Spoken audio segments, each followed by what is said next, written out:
Assalamualaikum warahmatullahi wabarakatuh. Anak-anak, sekarang kita akan belajar akidah akhlak tentang nikmat syukur. Nah, pasti kalian sudah tahu kan syukur itu apa? Nah, Bu Guru tuh akan mengulangin lagi ya sedikit. Jadi syukur itu adalah bersyukur atau berterima kasih juga kepada Allah. Nah, jadi sekarang kita akan belajar tentang nikmat syukur itu apa agar kalian bisa mengetahui tentang nikmat syukur. Sekarang kalian perhatikan ya pelajaran kali ini anak-anak. Syukur nikmat. Nah, di situ kalian perhatikan ada gambar, ada anak dua, ibu dan bapak. Jadi sebelum berangkat ke sekolah, biasakan makan pagi. Makan pagi berupa nasi atau makanan pokok lainnya. Makan pagi sebagai sumber energi untuk beraktivitas sepanjang hari. Makanan merupakan pemberian Allah kepada kita. Kesehatan akan terganggu jika tidak makan. Nikmat dan syukur pemberian Allah berupa makanan. Jadi salah satu nikmat syukur nikmat itu adalah kita bisa merasakan namanya makan. Jadi diingatkan kembali sebelum berangkat sekolah kalau bisa sarapan ya anak-anak, seperti itu namanya contoh syukur nikmat.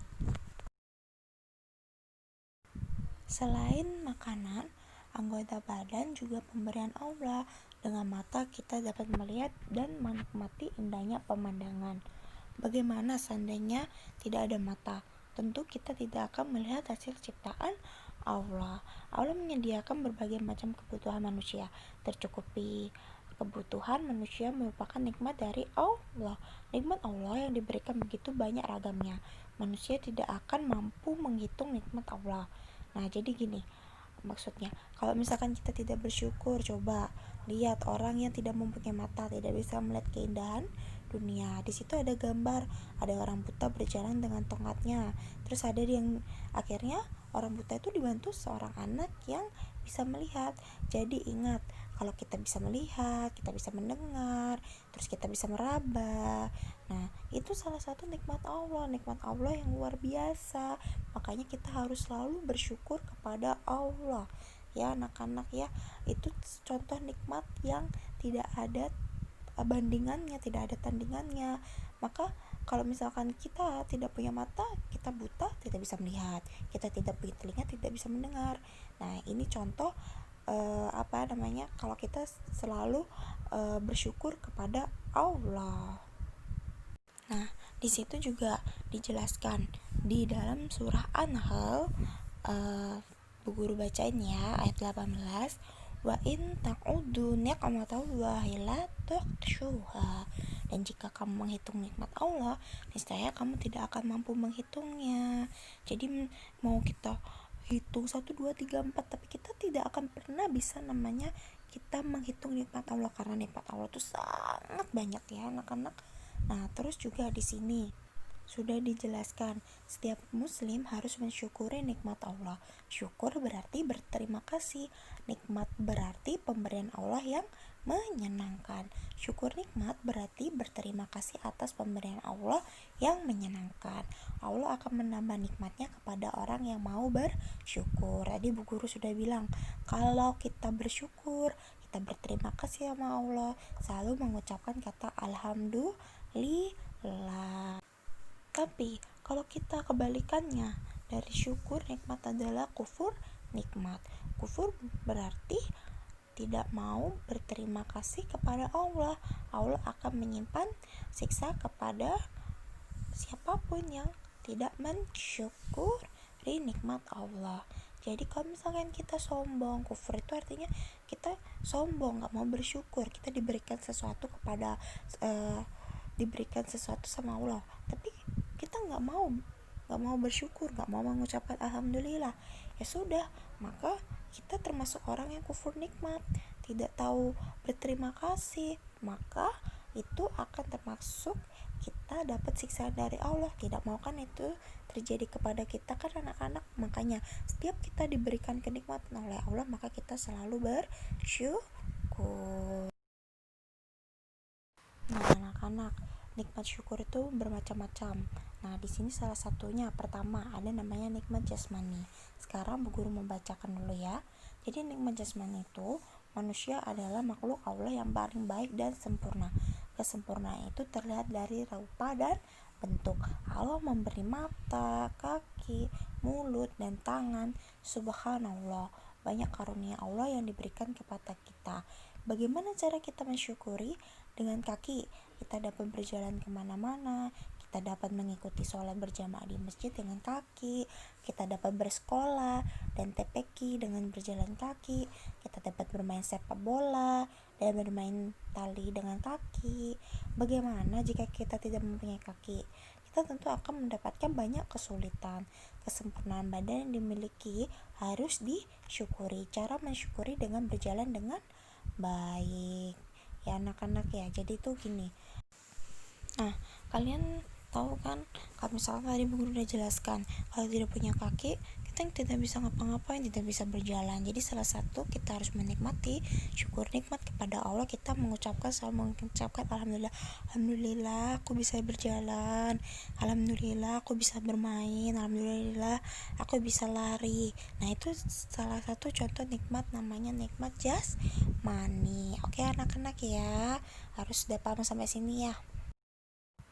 Ada juga kita mempunyai hidung, kita bisa menghirup udara segar, bisa mencium bau-bau. Mensyukuri hidung dengan merawat kebersihannya. Terus juga ada telinga yang sebelumnya Bu Guru sudah jelaskan.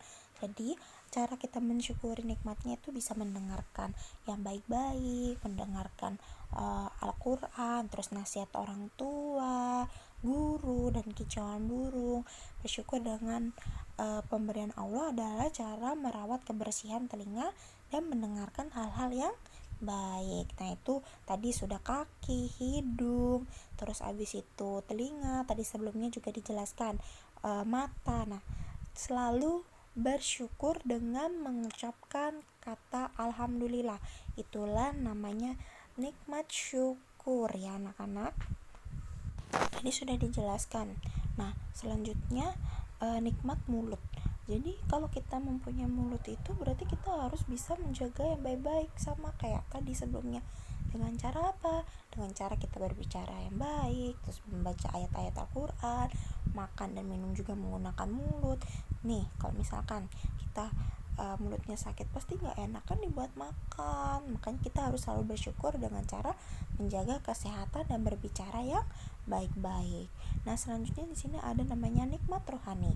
Jadi apa sih yang dimaksud nikmat rohani? Jadi rohani tidak dapat dilihat mata. Ingat, rohani itu tidak dapat dilihat mata, namun dapat dirasakan.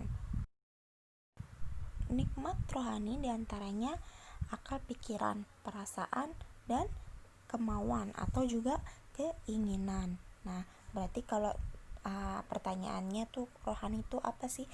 Rohani itu tidak bisa dilihat oleh mata, tapi bisa kita rasakan. Nah dengan akal pikiran kalian dapat berpikir, dengan perasaan kalian dapat merasakan senang atau sedih, dengan kemauan yang baik kalian dapat rajin belajar, berbakti kepada orang tua, dan berbuat baik kepada sesama. Jadi kalau misalkan nikmat rohani itu kalian berpikir dengan baik, terus kalian bisa merasakan senang, sedih, terus mempunyai kemauan yang baik, kalian rajin belajar, terus selalu berbakti kepada orang tua, guru. Nah itu salah satu contoh namanya nikmat rohani ya anak-anak ya. Jadi nikmat rohani itu harus dibuat baik, perilaku yang baik. Oke anak-anak. Nah di sini juga ada namanya nikmat rezeki. Jadi nikmat rezeki itu Allah memberi nikmat rezeki kepada setiap makhluk. Rezeki yang diterima manusia tidak sama, ada yang sedikit dan ada yang banyak. Rezeki harus dicari dengan cara yang halal. Berapapun rezeki yang diberikan Allah, kalian terima dengan rasa senang, bersyukur kepada Allah dengan cara berinfak dan bersedekah. Jadi setiap rezeki orang tuh beda-beda nak. Jadi ada yang banyak, ada yang sedikit, tapi meskipun banyak, meskipun sedikit, kita selalu bersyukur aja. Alhamdulillah aku dapat rezeki hari ini. Kalau kita selalu bersyukur kepada Allah, maka Allah akan menambah rezeki itu, menambah terus ya anak-anak ya. Jadi jangan namanya kalian nggak mau dapat segini aja, jangan, nggak boleh kayak gitu. Meskipun kita dapat sedikit, kita dapat banyak, harus selalu bersyukur ya. Kita misalkan dapat rezeki yang banyak, kita infakkan di masjid atau kita bersedekah ya anak-anak ya. Itu salah satu kita bisa mensyukuri namanya nikmat rezeki. Nah, di sini kalian sudah paham kan ya anak-anak ya tentang syukur nikmat ya anak-anak ya, paham ya sampai sini. Nah, Bu Guru hanya menjelaskan saja, semoga kalian bisa memahami penjelasan dari Bu Guru ya. Wassalamualaikum warahmatullahi wabarakatuh.